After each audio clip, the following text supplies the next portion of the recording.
Minimum height requirement. 5'10". Would you exclude obesity? Yeah. Minimum income. 60,000. What do you think it is? Take a guess. Like 2%. Yeah, 2.1%. Wow. So knowing that, would you be willing to like lower your standards or what? No. I'm not lowering my standards for anybody. Point blank, period. What do you think the guys have scored that we've asked around here? Higher than I guess my initial assumption would be. I would say maybe around like 10%. Or am I very wrong? Is it like 50? 46% is what the guys scored. You know, I was trying to give the guys the benefit of the doubt, but I guess my assumptions are correct.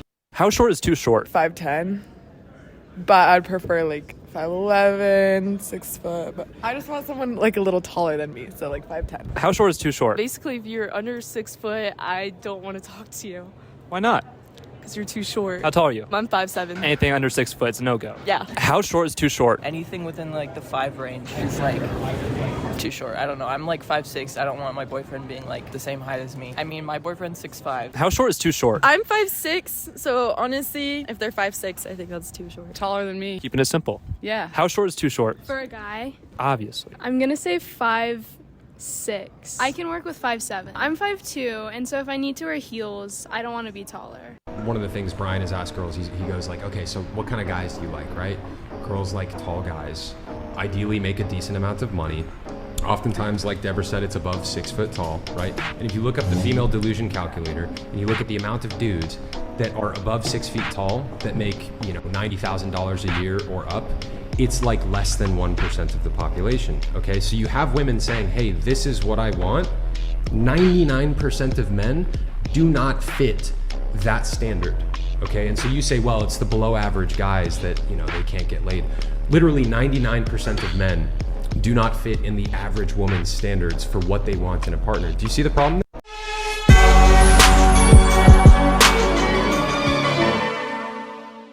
Ladies and gentlemen, welcome to the Sheep Get Sheared podcast. We're here, we talk about people, politics, and popular culture. I'm your host, the one and only Austin Creed.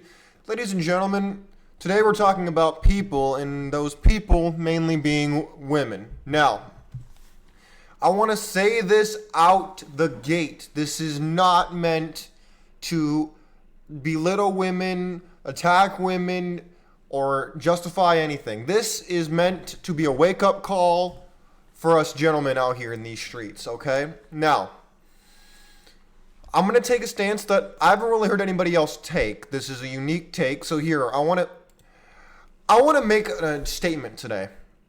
For those of you who maybe have never heard of hypergamy before, you don't know what it is, sounds like something scientific vaguely. Hypergamy is essentially what I'll equate something for you right here, okay? You know how testosterone is very strong in us as men? It makes us do things that we gotta sometimes be like, oh, hold on a second. I can't have it all right now. I can't get it all at one time right now. I have to be patient. It's a hell of a drug, right? For women, their drug is hypergamy. They gotta find the best dude that they can, and all bets are off. They'll do whatever they can to find the best man that they can get. Makes sense, right? Well, my friends, I hear people demonize this concept. I hear them say, hey, you know what? Hypergamy's bad. Makes me feel bad. I don't like it. In fact, those women should be ashamed. I'm mad. Blah, blah, blah, blah, blah. I hear this a lot on the internet as I do research for this show, as I try to maintain touch with what's going on social media. And I look at this and you know what? I'm confused. Frankly, I'm confused because when I see a challenge, I take the challenge and say, hey, you know what? If that's how it goes, then I'm going to do the best I can do. Now, I realize when I say it like, oh, they need to have like the 4 6s. You ever heard that before? They need to be 6 feet tall, make 6 figures, have 6 inches, and have a 6-pack abs. I get that. Not everybody can have that, okay? I'm not ridiculous. Some things are physically you might not be able to do. That's just the way it goes. Life can be a cruel mistress sometimes, unfortunately, my friends. But you know what? Before I really get in and start stepping on some toes, I present to you the female delusion calculator. Yes, it is real. At IGotStandardsBro.com. Shout out to them. All right. I'm going to play a game, all right? We are going to look at the standards of the average woman. Now, here we go. Let's see. Who should we make our dream Chad Tyrone type guy? Let's see. Let's say he's got to be maybe like, let's say 24. 24 is good. 24 to let's say 45. That sounds reasonable, right? Oh, and they can't be married. No. Because you want a guy who's rich, successful, and he's all yours, right? He's got to have it all together, but only want you, right? Okay, let's keep going. Race, who cares? Let's just keep everybody. Everybody's up for grabs. We'll give them all the chances they can get. Oh, and he has to be 6 feet tall. I mean, you can't be a shrimp. Oh, no. No. It's not like the average height is like 5'7" or 5'8". In America? No. He's got to be 6 feet tall. Oh, yeah. Income. Oh, 80K. Oh, no. Of course. He has to make 6 figures. I mean, all the dudes on social media, you already know every dude on the internet makes at least 100K. You know, guys like Andrew Tate make 100K. Guys like Dan Bilzerian make 100K at least. So, therefore, all of us on the internet, all of us dudes, if we're not making 6 figures, well, we're just failures. Right? Of course. All right. Oh, and he can't be obese. No. Our Chad hits the gym. Oh, yeah. He lives in the gym. Definitely at least an hour a day. He definitely doesn't skip on creatine. And you better believe he's got the best genetics ever. He looks like the Giga Chad meme for show. All right, let's see. Let's see how these standards find out. Oh, here we go. Let's see. Oh, no. Our delusion score is cat enthusiast. Oh, man. Oh, brothers, look at it. We got a 0.39% of men are not married. So the ideal man we chose is not married. He can be of any racial background. He's at least 6 feet tall. He's not obese. And he earns 6 figures, which is at least $100,000 a year. Only 0.39% of men fit that category, and our delusion score is 4 out of 5 cat enthusiast. Oh, man, brothers. Look at this. This is on... Oh, man. Oh, no. All right, let's go new search. Let's play a little more. I'm having a good time on the show today. All right, let's just try it again. Let's be more generous, okay? Maybe that's a little too harsh. Let's go 18. Let's go 18 to, let's go into like sugar daddy range. Let's go to 60. Okay? Any race, we'll keep that. Minimum height, let's go a little lower. Let's pretend like the 6 feet rule. Let's be a little more reasonable, okay? Let's go 5'8". We'll go to the average, right? And the average income is what? I think last time I checked, it was about $70,000-ish, right? Let's go 70K. Let's check it out. Our guy has to be between the range of 18 to 60. He cannot be married. That makes sense. Any race, we're not going to say he has to be either Caucasian, black, or Asian. We're going to go 5'8". He can... Actually, no, let's not exclude obese. Let's pretend like she loves you for you, man. Yeah, she doesn't love you because of your hot body that you took years and maybe potentially performance-enhancing drugs to get. No. She loves you for you. She don't care. Our girl likes dad bods. We'll just take it hypothetically, okay? And he makes 70K. Okay, let's see what we got. Let's see.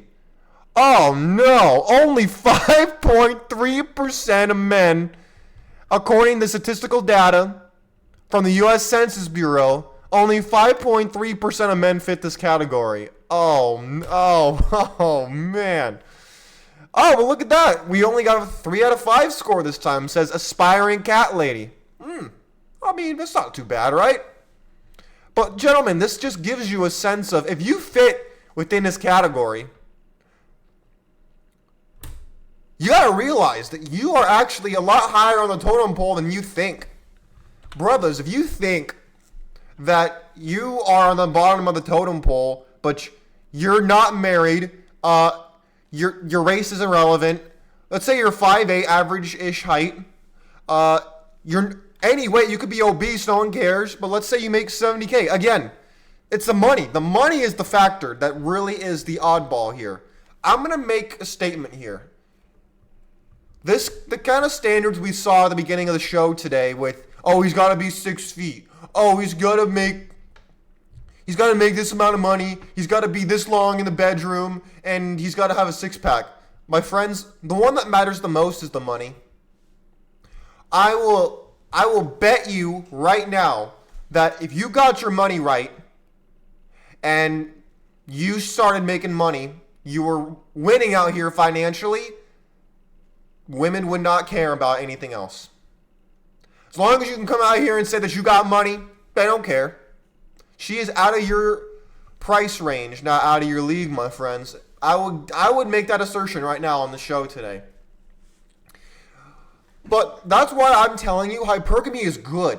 Hypergamy is good for it benefits humanity, because if you are hurt when you see a video like the ones that I showed, let's say you're not over 6 feet tall, right? And whenever a woman says, I will not date someone who's less than 6 feet tall. First of all, she's lying. I can guarantee you some dude who's less than 6 feet tall, if he had money and he pulled up in a Lambo, she'd let him smash. I guarantee you she would. It's just meant to throw you off your game. If you can get yourself to a point where you have authority and you can call the shots, you get respect from other men, and you work your way up, you will not struggle in the dating marketplace. That is for broke ass men. This is broke boy problems right here. Again, you know what? Just to prove my point, let's go back and do a new search. Let's say a guy could be any age. All right? Any age, any race. Let's say height's down to let's say 5 feet. 5 feet. Okay? Well, and you could be obese. Let's increase it. Let's say 100K. Let's just go back to the 100K. Again, our pretend Chad guy is 18 to 85 years of age. He can be any race. He's at least 5 feet tall, and he makes $100,000 a year. Let's find out. What's the numbers? Only 3.5% of men make, look at this, and that's the only thing. Again, the guy's not married, any race, at least 5 feet tall, any weight, and earning 100K. Still 3.5%. I'll do another search. Here, watch. Let's do 18 to, let's do it for the young G's out here. Let's go 18 to 30.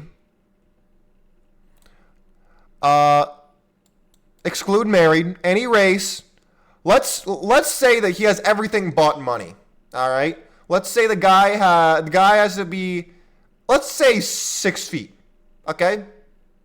And any income. All right. So let's take out and exclude obesity. Let's make our guy at least 6 feet. He has to be in shape, and he's 18 to 30, which is most young dudes out here who are trying to get girlfriends. Let's run the numbers. Income is irrelevant. Any income. Let's find the numbers. 7%. So the income, if you take the income out of it, and you want just a guy that's 6 feet tall, he's in shape and goes to the gym, and he could be of any race and he's not married, 7% of men 18 to 30 fit this category. Now, once you add money in there, it's a wrap.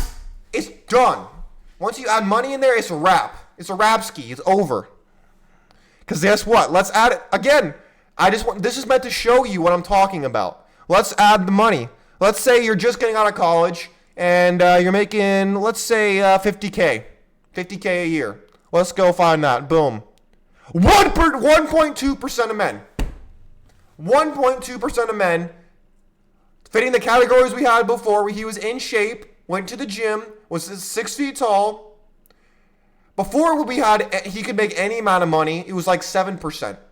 Now when he makes at least $50,000, 1%.